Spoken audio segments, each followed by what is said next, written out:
Welcome back to the Fearless Females Voice podcast, where women's stories and experiences are shared to empower and inspire others. This is a special episode as it's International Women's Day today, and the theme for 2022 is all about breaking the bias.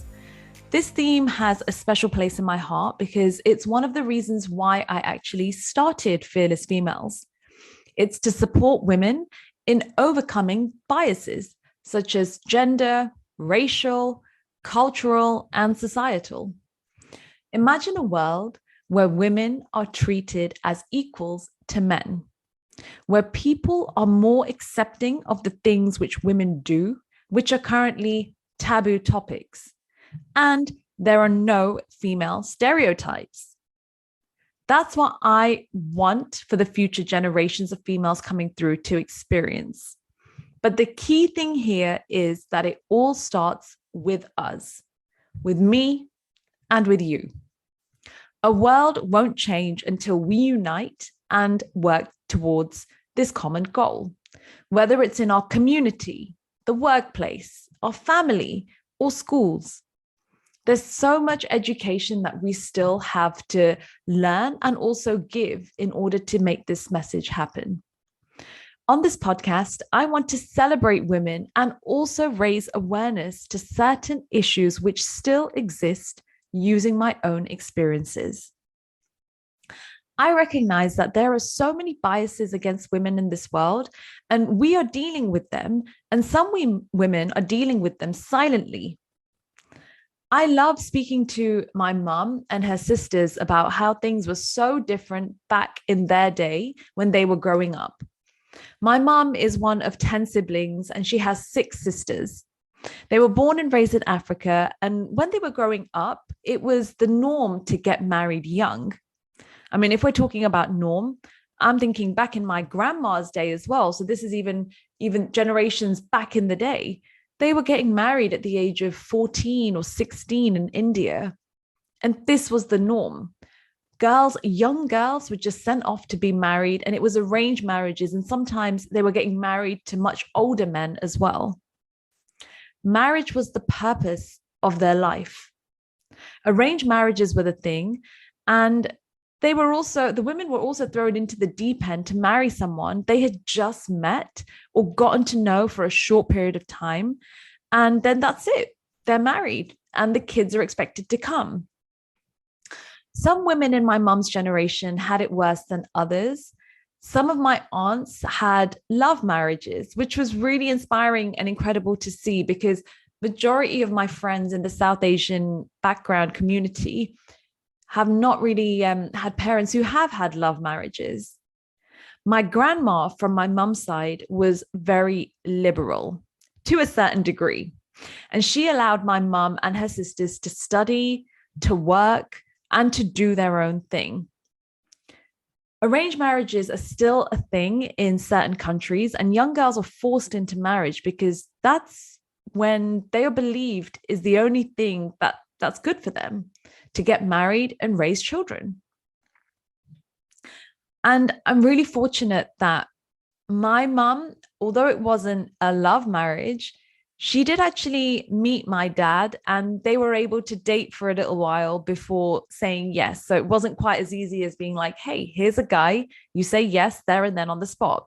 So it was nice that she had the experience of dating before really understanding, okay, do I want to get married? But even then, it was a quick and short period of time. I reflect on my life being born in the UK, currently living in London, and not once have I had to be pressured into marriage or even pressured into having children. This is from my family anyway. I've had the opportunity to live my life the way I want. I was able to travel around the world on my own. I was able to live on my own in different cities. And I was able to have all the freedom that I wanted. My parents didn't want to impose the same restrictions that they had on themselves to me. And even as a young female, they were very conscious of giving me that level of freedom so I could make my own mistakes and also my own choices. And they were always there to support me no matter what.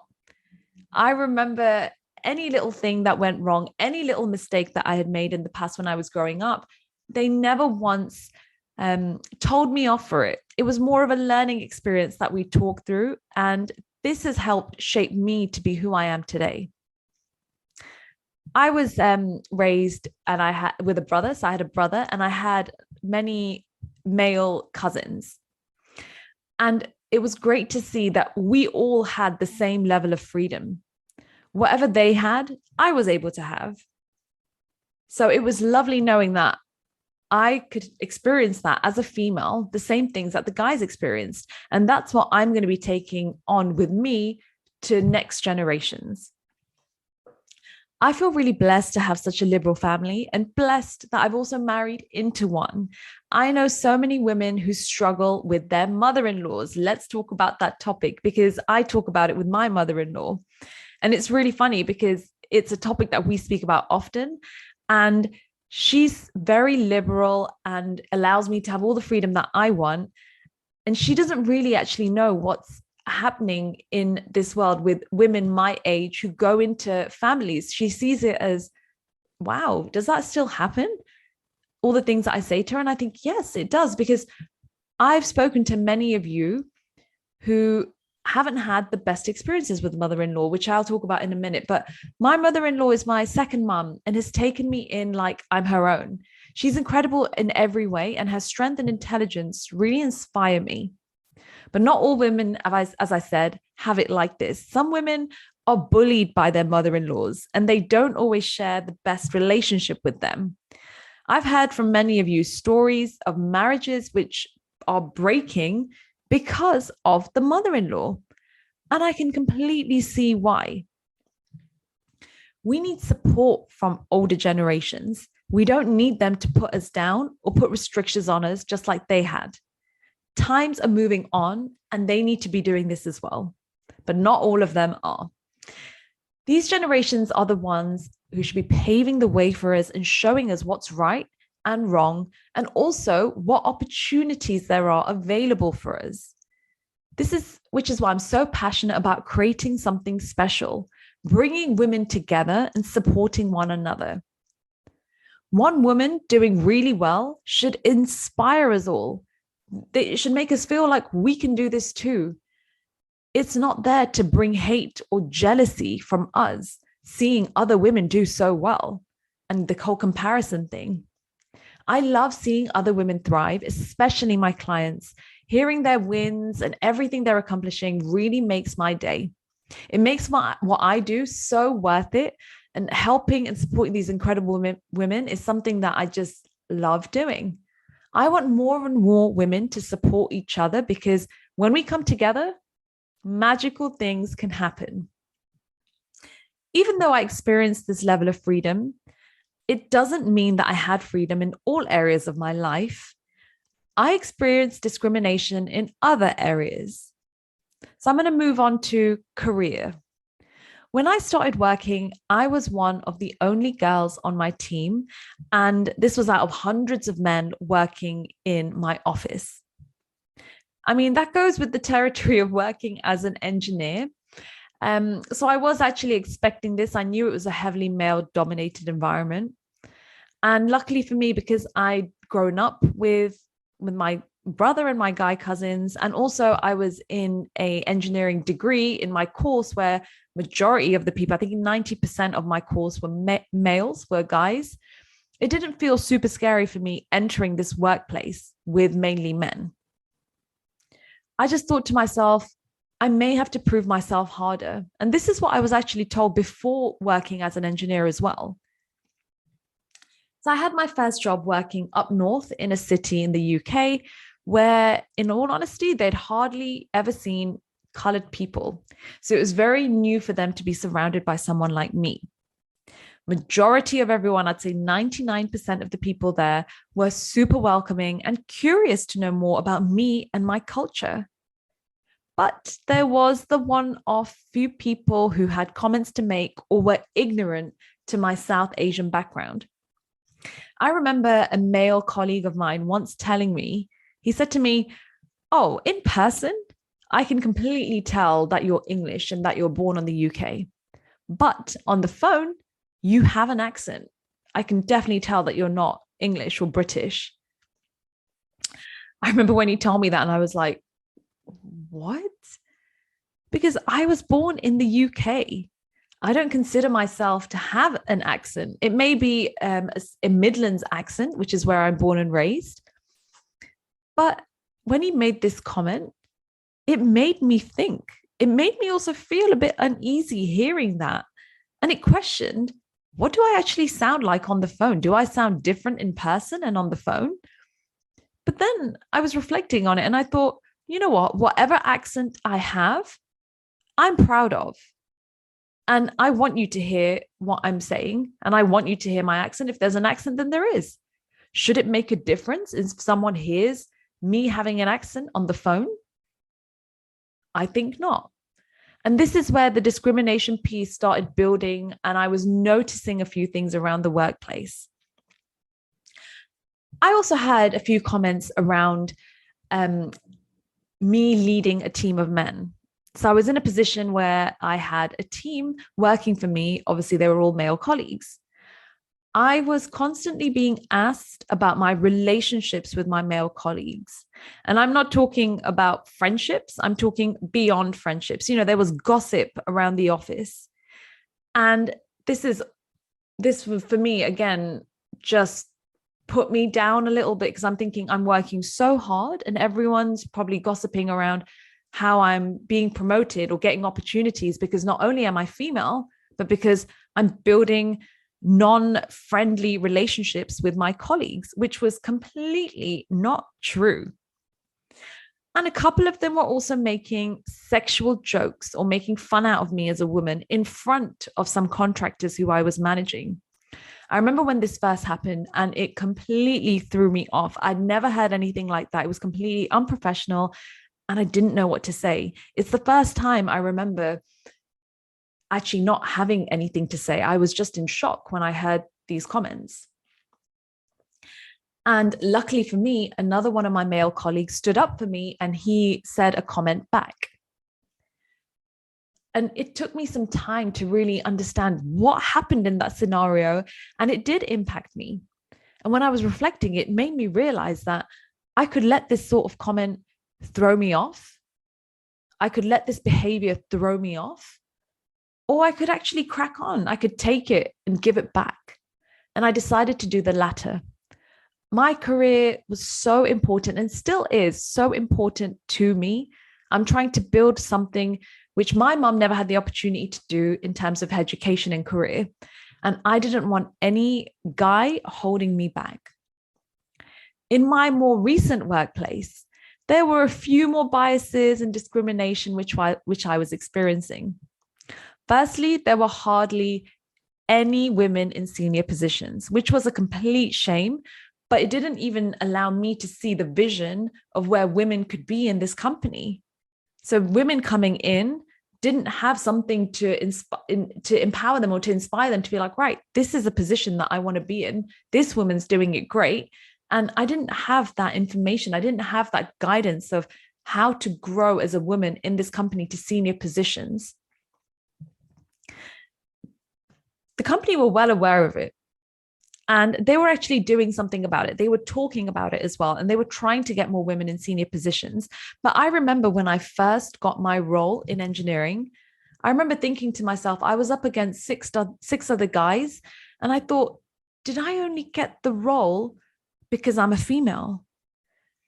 And I've had many of you also consider this. If you're going into a male-dominated field, and all companies are about inclusion and diversity these days, and it's a question of, are they only trying to get their metrics up? Is that why they're hiring women?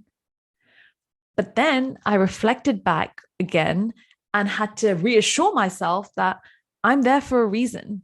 I have worked my ass off to be there, and I'm flipping good at what I do. I know what my strengths are. I know what I bring to the table, and this is what I showed them in the interview. So that was another thing that I was thinking about. And I have a few of my clients also talk to me about this and that they feel like this as well. And also other women who I've spoken to around the topic of, are we being hired for the wrong reasons?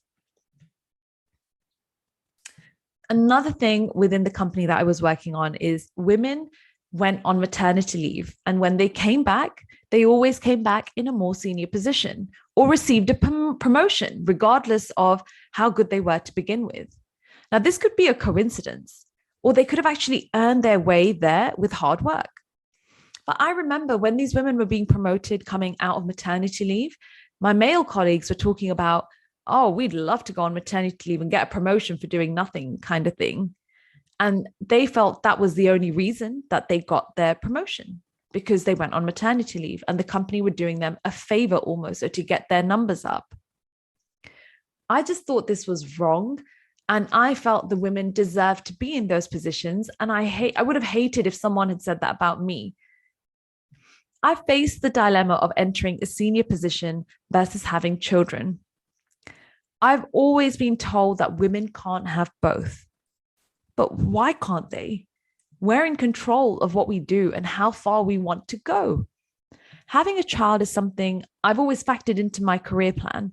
And I was told by my mentors and even other women around me to consider this. Because if you are trying to have the same career as a man, and you start off in your 20s, you both start off in your 20s, and then boom, you might hit your 30s, you may be married, thinking of having children. And when you do, it sets you back maybe 1 or 2 years. Whereas the man has the opportunity to push through that and get more and more promotions and work his way up. I understand the concept, but I also feel that it's about your strengths. It's about what you bring to the table. And having a child, or women thinking that having a child shouldn't allow it to stop them from progressing in their career. And I also remember thinking, if I'm going to be having children in my 30s, roughly 33, this is before I even had a partner, by the way. This is me mapping out my career, thinking, oh, in my 30s, I'll probably have a child early on, maybe in my mid 30s. And this is me factoring that in and thinking, right, before I'm even married, by the way, right, okay, so if I want a child here, this is what I need to do to get there. And I was also thinking, when I come back, I don't want to be in a super senior role because I probably want to take it easy. And after reading Sheryl Sandberg's book, Lean In, it made me see, actually, that's not how it should be.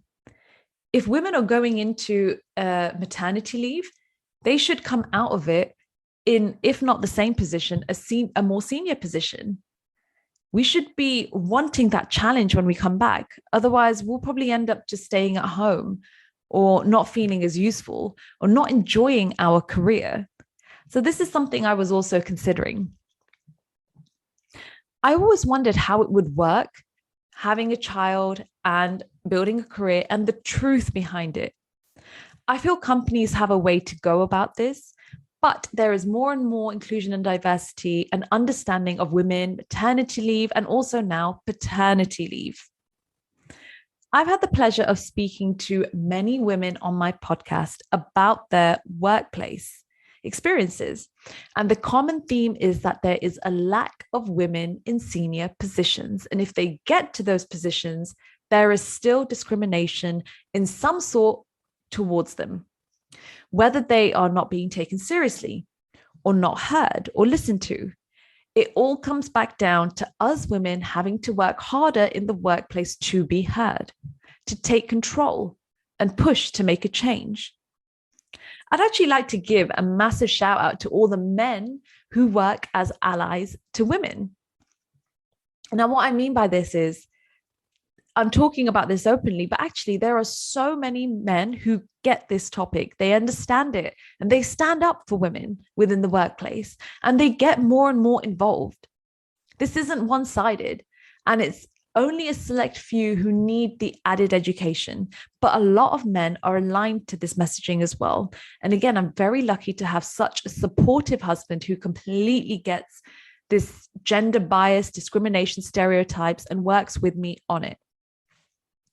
So when I was working towards promotion, it was actually one of my male colleagues who helped me get a pay rise. We were pretty much doing the same role, and he was earning around £10,000 more than me.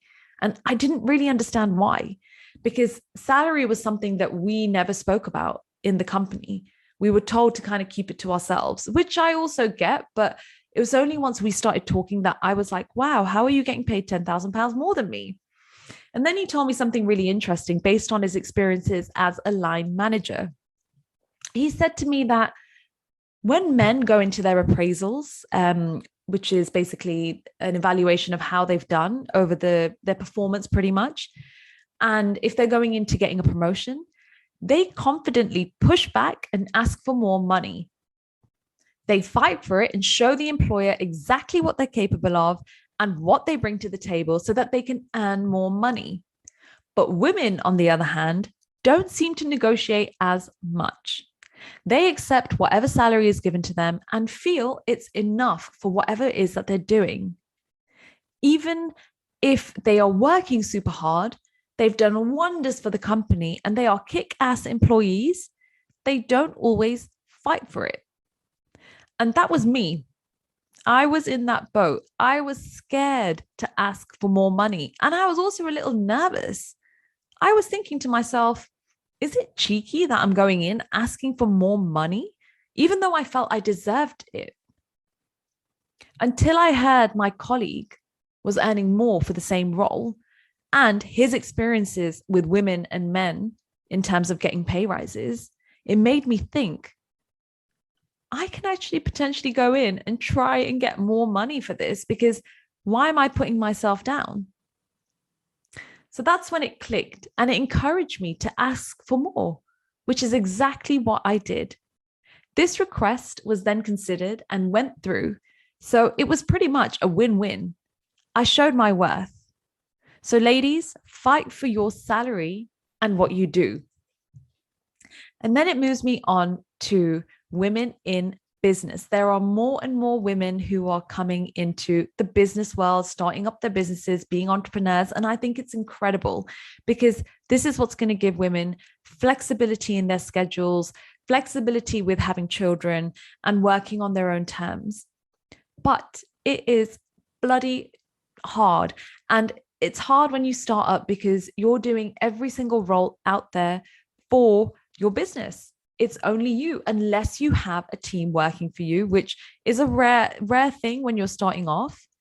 But there are so many biases for women in business as well. It talks about, I've heard things such as women in business are soft, or women in business aren't good leaders. They can't run businesses. Now, I've heard a lot of this, and I've seen so many women come through with thriving businesses, and it inspires me so much. It's great to see that women can do it. Of course they can do it. Why can't they do it? Why are these stereotypes existing? How do we squash these stereotypes? And then the one thing I also see is that women are creating their own stereotypes for each other. When we're saying things about each other, it doesn't help our gender. It doesn't help our cause. Women are fighting against women. And that then makes it okay for other people to say something to us. It makes it okay for others to fight us. It makes it okay for men to think, oh, well, she's calling that woman that, she's thinking that, then that's okay for me to think that as well, which is where I want us to unite. That's a little about my experiences about International Women's Day, and I have so much more to share on this topic. It's such a strong topic for me, and I absolutely love it. And but I'm going to cut it here. So I hope you enjoyed the listen, and I'd love to hear your experiences with breaking the bias. I'd love to hear more about what you've done or what you've experienced. So feel free to DM me or send me an email sharing your experiences. Thank you so much for listening to this episode, and I hope you've enjoyed it, and I'll catch you on the next one.